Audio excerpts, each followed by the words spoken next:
ওয়ালাইকুম গাইস, আজকে এক নতুন অসুখের সমাধান নিয়ে আপনাদের সামনে উপস্থিত হয়েছি। আপনারা ওষুধটির নাম হচ্ছে, যাদের নাকের পলিপাস হয়, নাকের ভিতরে যাদের পলিপাস, তারা অবশ্যই এই টিপসটি ফলো করবেন এবং ভালো করে শেয়ার করে টাইমলাইনে রেখে দিবেন। আমি দেখাচ্ছি, গাছটির নাম হলো বাসক পাতা।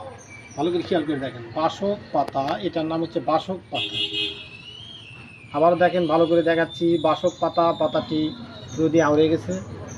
বাসক পাতা উঠায়ে এর সঙ্গে তুলসী পাতা, এই যে তুলসী গাছের যে পাতা, এই দুটি পাতা একত্রিত করে পাটায় বেটে রস করে, সুন্দর করে পাটায় বেটে রস করে, মোটামুটি আপনার কাঁচা হলুদ পাটায় পিষে কিছু রস ওর সঙ্গে মিশাই দিয়ে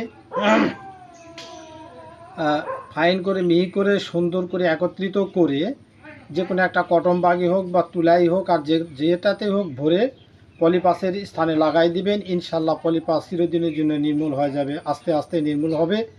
আপনারা অবশ্যই ভিডিওটি প্রথম থেকে শেষ পর্যন্ত দেখবেন এবং দেখে এটা টাইমলাইনে রেখে দিবেন, শেয়ার করবেন, লাইক করবেন ইনশাআল্লাহ।